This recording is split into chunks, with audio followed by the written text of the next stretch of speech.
सबसे पहले जो सुरक्षाकर्मी, जो जवान अफसर 13 दिसंबर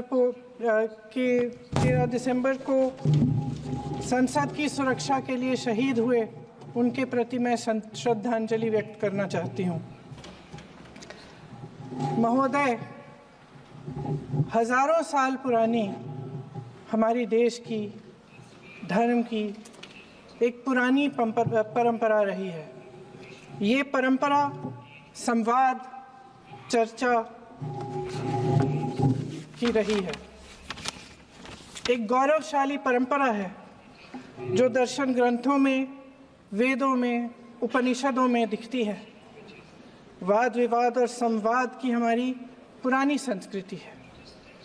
अलग अलग धर्मों में भी, इस्लाम में, सूफियों में, बौद्ध धर्म में, जैन धर्म में, सिख धर्म में भी ये वाद संवाद, ये चर्चा बहस, इसकी संस्कृति रही है।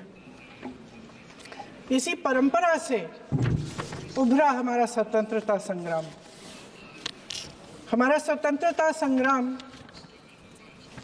विश्व में एक अनोखा संग्राम था, एक अनोखी लड़ाई थी जो अहिंसा और सत्य पर आधारित थी। ये वाद संवाद की जो परंपरा है, इसको इस संग्राम ने आगे कैसे बढ़ाया? क्योंकि ये जो संग्राम था, ये जो लड़ाई थी हमारी आज़ादी के लिए, एक बेहद लोकतांत्रिक लड़ाई थी। इसमें देश के किसान, देश के जवान, देश के मजदूर, देश के अधिवक्ता, देश के बुद्धिजीवी, चाहे किसी भी जाति के हो, चाहे किसी भी धर्म के हों, चाहे किसी भी भाषा को बोलते हों, सब इस स्वतंत्रता संग्राम में शामिल हुए। सब ने हमारे देश की आज़ादी की लड़ाई लड़ी।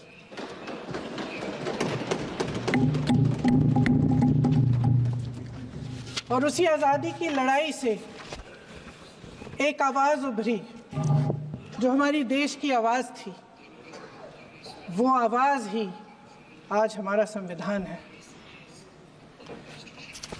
साहस की आवाज़ थी, हमारी आज़ादी की आवाज़ थी, और उसी की गूंज ने हमारे संविधान को लिखा और बनाया। ये सिर्फ एक दस्तावेज नहीं है।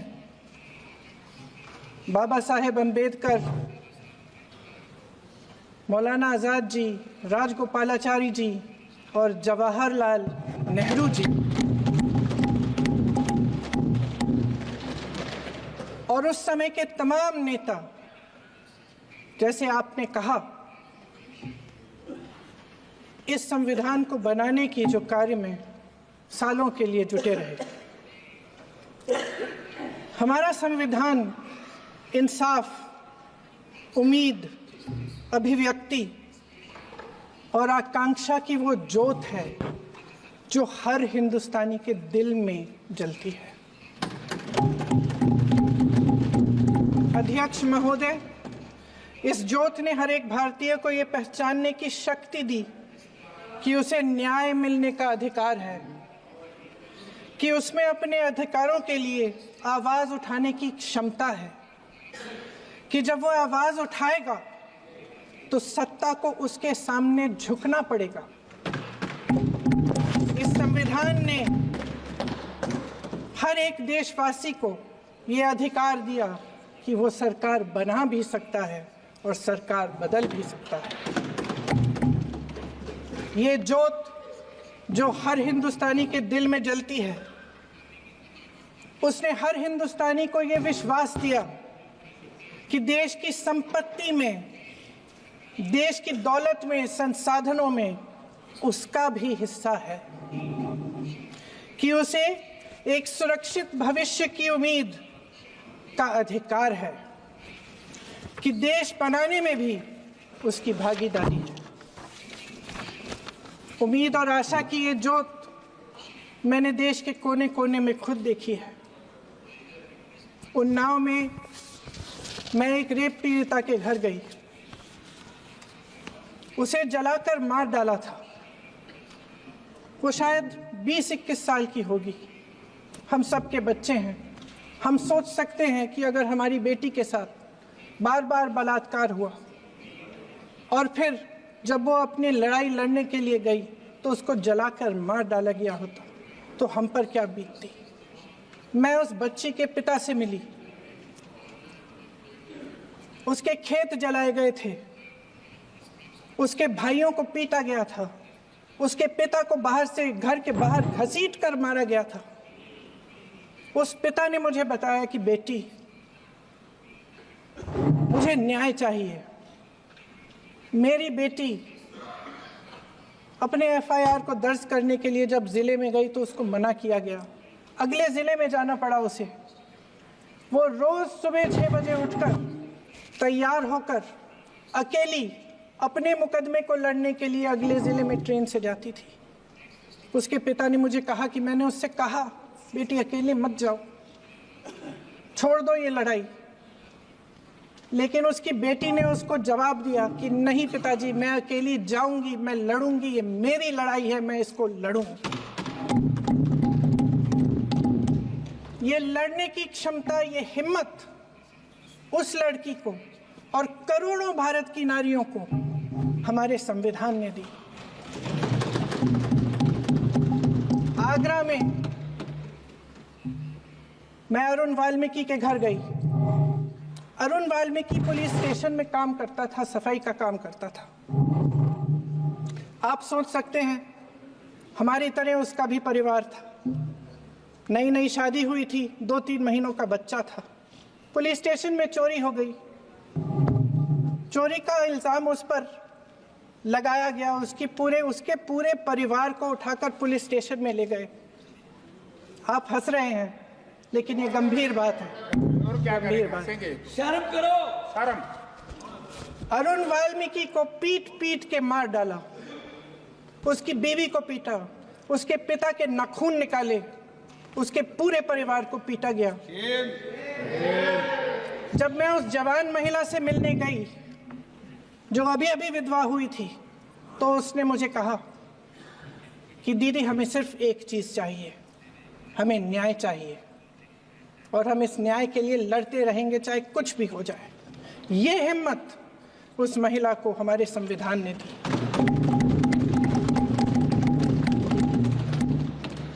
संभल के कुछ लोग आए थे हमसे मिलने जो मृतकों के परिवार के सदस्य थे।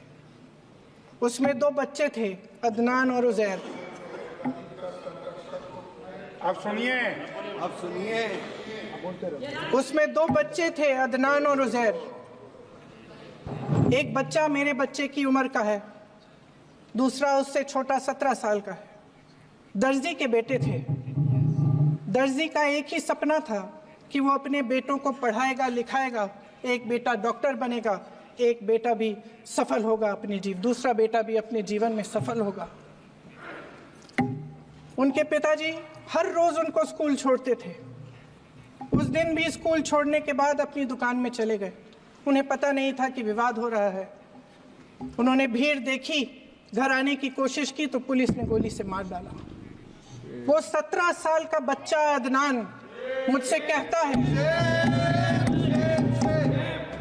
वो 17 साल का बच्चा अदनान मुझसे कहता है कि मैं बड़ा होकर डॉक्टर बन के दिखाऊंगा, मैं अपने पिता का सपना साकार करूंगा। ये सपना, ये आशा उसके दिल में हमारे संविधान ने डाली। अध्यक्ष महोदय, हमारे देश के करोड़ों देशवासियों के संघर्ष में, अपने अधिकारों की पहचान में, इनकी कठिन से कठिन परिस्थितियों से लड़ने की अपार हिम्मत में और देश से न्याय की अपेक्षा में हमारे संविधान की ज्योत जल रही है। मैंने हमारे संविधान की ज्योत को जलते हुए देखा है और इसके साथ साथ ये भी समझा है कि हमारा संविधान एक सुरक्षा कवच है। एक ऐसा सुरक्षा कवच है जो देशवासियों को सुरक्षित रखता है, न्याय का कवच है, एकता का कवच है और अभिव्यक्ति की आज़ादी का कवच है। दुख की बात यह है कि मेरे सत्ता पक्ष के साथी जो बहुत बड़ी बड़ी बातें करते हैं, इन्होंने इन 10 सालों में ये सुरक्षा कवच, सत्ता पक्ष के मेरे साथियों ने ये सुरक्षा कवच तोड़ने का पूरा प्रयास किया है। संविधान में सामाजिक, आर्थिक और राजनीतिक न्याय का वादा है। ये वादा एक सुरक्षा कवच है जिसको तोड़ने का काम शुरू हो चुका है। लैटरल एंट्री और निजीकरण के जरिए ये सरकार आरक्षण को कमजोर करने का काम कर रही है। अगर लोकसभा में ये नतीजे नहीं आए होते तो ये संविधान बदलने का काम भी शुरू कर लेते। सच्चाई ये है अध्यक्ष महोदय कि आज संविधान बार बार इसलिए कह रहे हैं क्योंकि इस चुनाव में इनको पता चल गया कि इस देश की जनता ही इस संविधान को सुरक्षित रखेगी, कि इस चुनाव में हारते जीतने से इन्हें एहसास हुआ कि ये संविधान बदलने की बात इस देश में नहीं चलेगी। आज जनता की मांग है कि जाति जनगणना हो। सत्ता पक्ष के मेरे साथी ने इसका जिक्र किया। ये जिक्र भी आज इसलिए हो रहा है क्योंकि चुनाव में ये नतीजे आए। ये जाति जनगणना इसलिए जरूरी है ताकि हमें पता चले कि किसकी क्या स्थिति है और नीतियां उस हिसाब से बने। इनकी गंभीरता का प्रमाण ये है कि जब चुनाव में पूरे विपक्ष ने जोरदार आवाज उठाई कि ये जाति जनगणना होनी चाहिए, तो इनका जवाब देखिए। इनका जवाब भैंस भाग भैंस चुरा लेंगे, मंगलसूत्र चुरा लेंगे। इनका ये जवाब था। ये गंभीरता है इनकी जाति जनगणना पर।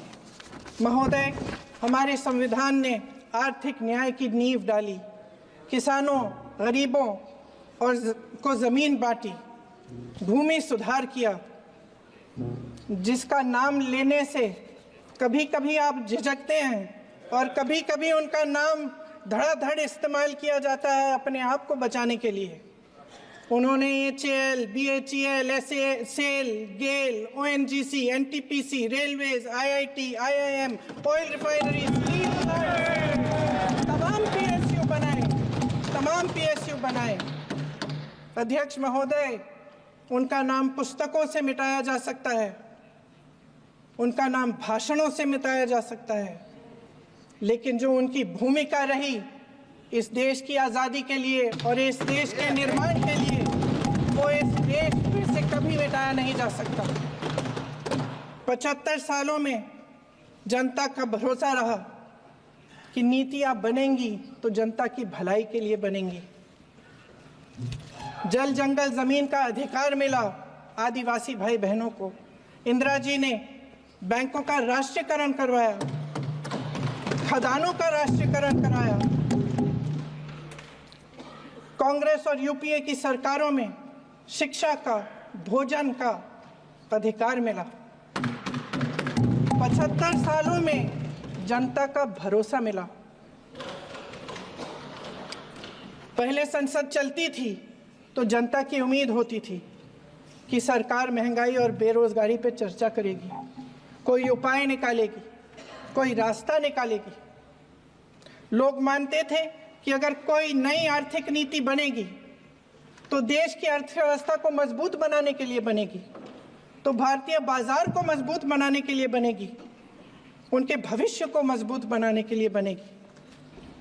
किसान और आदिवासी भाई बहन भरोसा करते थे कि यदि जमीन के कानून में संशोधन होगा तो उन्हीं की भलाई के लिए होगा। आप नारी शक्ति की बात करते हैं। आज चुनाव की वजह से शायद इतनी बातचीत हो रही है नारी शक्ति के बारे में, क्योंकि हमारे संविधान ने महिलाओं को यह अधिकार दिया, उनकी शक्ति को परिवर्तित किया वोट में। और आज आपको पहचानना पड़ रहा है कि महिलाओं के बिना कि नारी शक्ति के बिना ये सरकारें नहीं बन सकती हैं। इसीलिए आज आप नारी शक्ति की बातें दोहरा रहे हैं। जो आप नारी शक्ति का अधिनियम लाए हैं उसको लागू क्यों नहीं करते? वो 10 साल बाद लागू क्यों होगा? क्या आज की नारी 10 साल इंतजार करेगी उसके लागू करने के लिए? क्या बात है, क्या बात है।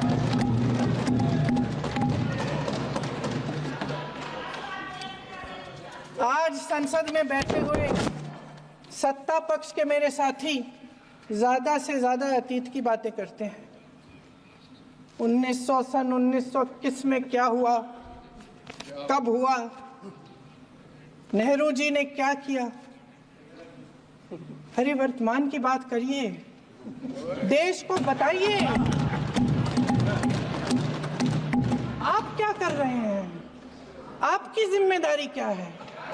कि सारी जिम्मेदारी जवाहरलाल नेहरू की है। अध्यक्ष महोदय जी, ये सरकार आर्थिक न्याय का सुरक्षा कवच तोड़ रही है। आज संसद में बैठी ये सरकार बेरोजगारी और महंगाई से जूझ रही हमारी जनता को क्या राहत दे रही है? कृषि के कानून भी बड़े बड़े उद्योगपतियों के लिए बन रहे हैं। सही एमएसपी को छोड़िए, डीएपी तक नहीं मिल रहा है।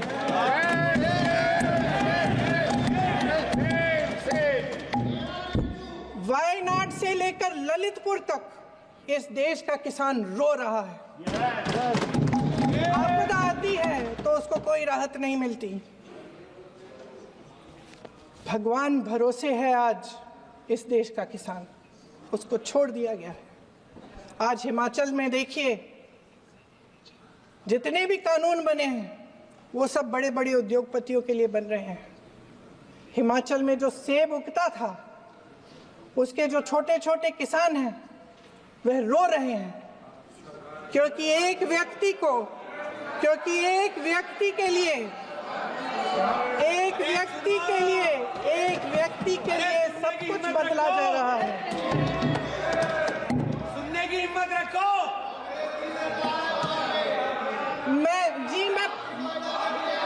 अध्यक्ष महोदय जी, अध्यक्ष महोदय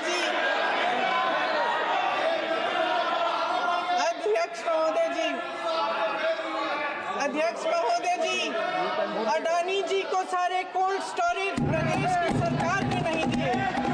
अडानी जी को सारे कोल्ड स्टोरेज आपकी सरकार ने दिए।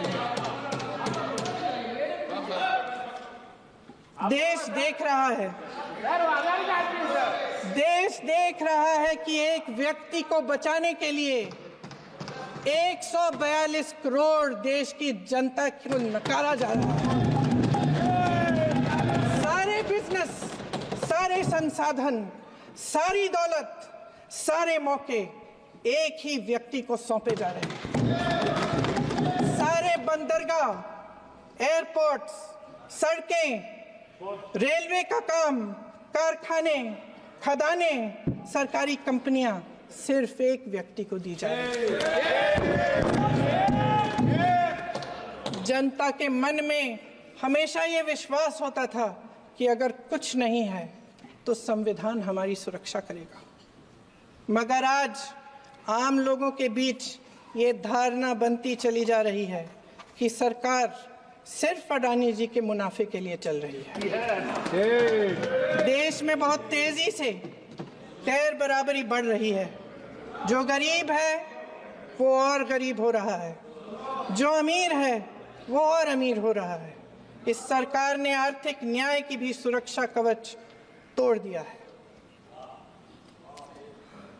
राजनीतिक न्याय की जब बात होती है, मेरे सत्ता पक्ष के साथी आज खड़े हुए और तमाम गिनती करने लग गए कि ऐसा हुआ वैसा हुआ 1975 में जो हुआ। तो सीख लीजिए ना, आप भी सीख लीजिए। आप भी अपनी गलतियों के लिए माफी मांग लीजिए। आप भी बैलेट पे चुनाव कर लीजिए। दूध का दूध, पानी का पानी हो जाएगा। आप राजनीतिक न्याय की बात करते हैं। सरकारों को पैसों के बल पर गिरा देते हैं।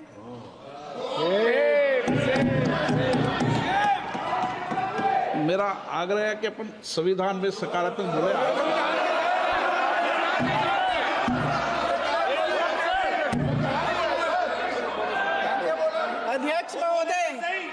अध्यक्ष महोदय, सत्ता पक्ष के हमारे साथी ने एक उदाहरण दिया उत्तर प्रदेश की सरकार का, तो मैं भी एक उदाहरण दे देती हूँ महाराष्ट्र की सरकार का। मैं भी एक उदाहरण दे देती हूँ हिमाचल की सरकार को तोड़ने की कोशिश किसने की, पैसों के बल पे की, गोवा की सरकार। तमाम उदाहरण है। राजस्थान की क्या ये सरकारें जनता ने नहीं चुनी थी? क्या संविधान इन पर लागू नहीं था? पूरी देश की जनता जानती है कि इनका हंसती है, जानती है कि इनके यहाँ तो वॉशिंग मशीन है।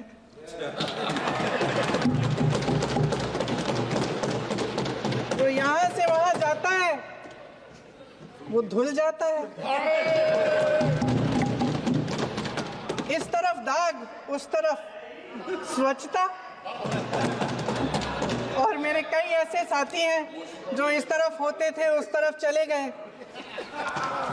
मुझे दिख भी रहे हैं, वॉशिंग मशीन में शायद धुल गए हैं। अध्यक्ष महोदय, जहां भाईचारा और अपनापन होता था, जहां हमारे संविधान ने एकता का सुरक्षा कवच दिया था, वहां शक और घृणा के बीज बोए जा रहे हैं। एकता का सुरक्षा कवच तोड़ा जा रहा है। प्रधानमंत्री जी यहाँ सदन में संविधान की किताब को यूं माथे से लगाते हैं, लेकिन संभल में, हाथरस में, मणिपुर में जब न्याय की गुहार आती है, उठती है, तो उनके माथे पे शिकन तक नहीं आता।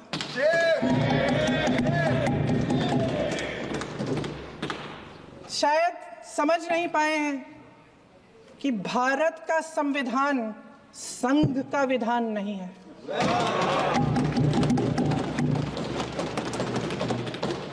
भारत के संविधान ने हमें एकता दी, हमें आपसी प्रेम दिया।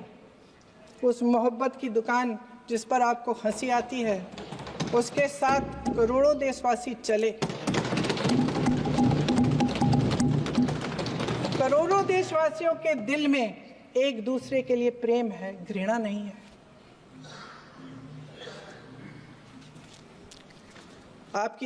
इनकी जो विभाजनकारी नीतियां हैं, उसका नतीजा हम रोज देखते हैं। राजनीतिक फायदे के लिए संविधान को छोड़िए, देश की एकता को भी ये रख नहीं सकते, इसकी सुरक्षा नहीं कर सकते। हमने संभल में देखा, मणिपुर में देखा। दरअसल इनका कहना है कि अलग अलग इस देश के अलग अलग हिस्से हैं। कैमरा। लेकिन हमारा संविधान कहता है कि ये देश एक है और ये देश एक रहेगा। जहां खुला विवाद होता था, अभिव्यक्ति का सुरक्षा कवच होता था, इन्होंने भय का माहौल पैदा किया है। सत्ता पक्ष के मेरे साथी अक्सर 75 सालों की बात करते हैं, लेकिन इन 75 सालों में ये उम्मीद, आशा, ये अभिव्यक्ति की ज्योति कभी थमी नहीं, कभी बुझी नहीं। इस देश की जनता ने खुलकर आलोचना की, निडर होकर धरने किए, प्रदर्शन किए।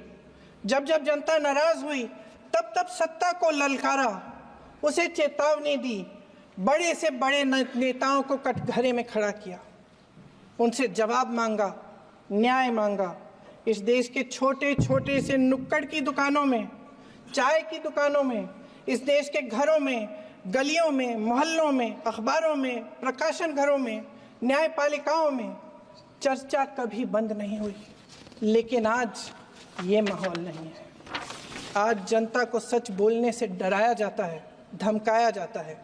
पत्रकार हो या विपक्ष का नेता हो या किसी यूनिवर्सिटी का प्रोफेसर हो, छात्र संघ हो या कर्मचारियों का संगठन हो, सबका मुंह बंद कराया जाता है। किसी पे ईडी, किसी पे सीबीआई, किसी पे इनकम टैक्स, फर्जी मुकदमे लगवाए जाते हैं, जेल में डाल दिया जाता है, विपक्षी नेताओं को जेल में डाल दिया जाता है, उनको सताया जाता है। किसी को नहीं छोड़ा इस सरकार ने। देशद्रोही कह के उत्तर प्रदेश में मुझे याद है कुछ अध्यापिकाएं प्रदर्शन कर रही थी, उन पर मुकदमा डाल दिया देशद्रोही का, उन्हें देशद्रोही कह दिया। इन्होंने देश का पूरा माहौल भय से भर दिया है। इनकी मीडिया की मशीन झूठ फैलाती है, तरह तरह के आरोप लगाती है, और शायद वह भी भय में ही है। महोदय, मैं इस सदन को याद दिलाना चाहती हूं कि ऐसा डर का माहौल देश में अंग्रेजों के राज में था। जब इस तरफ बैठे हुए गांधी की विचारधारा वाले लोग आज़ादी की लड़ाई लड़ रहे थे और उस तरफ वाली विचारधारा वाले लोग भय में रहकर अंग्रेजों के साथ साठ-गांठ कर रहे थे। लेकिन अध्यक्ष महोदय, भय का भी अपना स्वभाव होता है। भय फैलाने वाले हमेशा भय का खुद शिकार बन जाते हैं। ये प्रकृति का नियम है। आज इनकी भी यही हालत हो गई है। भय फैलाने के इतने आदी हो गए हैं कि खुद भय में रहने वाले हैं, चर्चा से डरते हैं, आलोचना से घबराते हैं। कई दिनों से हम मांग रहे हैं कि चर्चा करिए, लेकिन चर्चा करने की हिम्मत ही नहीं है।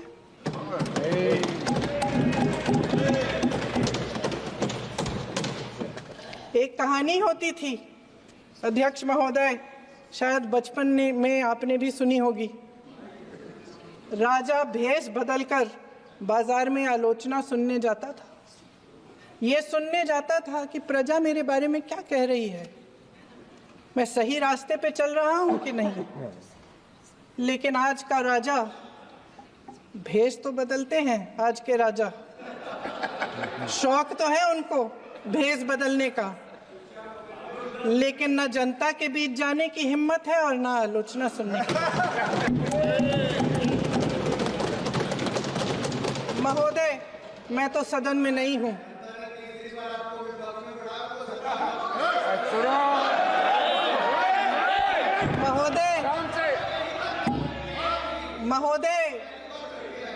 महोदय, जनता में बहुत विवेक है, ये सही है।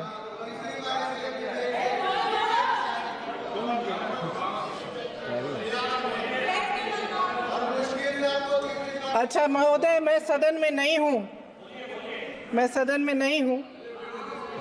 कुछ हाँ ठीक है, मैं सदन में नहीं हूँ, मात्र 15 दिनों से आ रही हूँ।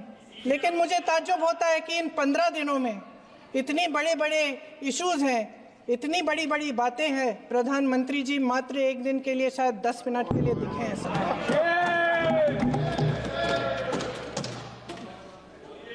बात यह है अध्यक्ष महोदय जी कि ये देश भय से नहीं, साहस और संघर्ष से बना है। इसको बनाने वाले देश के किसान, जवान, देश के करोड़ों मजदूर और गरीब जनता है। संविधान इनको साहस देता है। मेहनती मिडिल क्लास है और इस देश के जो करोड़ों देशवासी हैं, जो रोजाना भयंकर परिस्थितियों का सामना करते हैं, उनको साहस देता है। वायनाड में जो आपदा आई, उसमें एक छोटा लड़का था 17 साल का। 6 घंटों के लिए उसने अपनी माँ को बचाने की कोशिश की। 6 घंटों के लिए आप सोच सकते हैं कि अगर नदी की धारा बह रही है, नाराज है, आप अपनी माँ को पकड़े हो, 6 घंटों के लिए पकड़े रखते हो, कि मेरी माँ बच जाएगी और अंत में वो माँ भी बह जाती है। उस लड़के का साहस, उन महिलाओं का साहस जो पीड़ित हैं लेकिन फिर भी अपनी लड़ाई लड़ रहे हैं, उन संभल के बच्चों का साहस जिनके पिताजी अभी अभी गुजर गए लेकिन फिर भी उनके सपनों को साकार करने की हिम्मत है, उनका साहस है, वो साहस इस संविधान ने दिया है।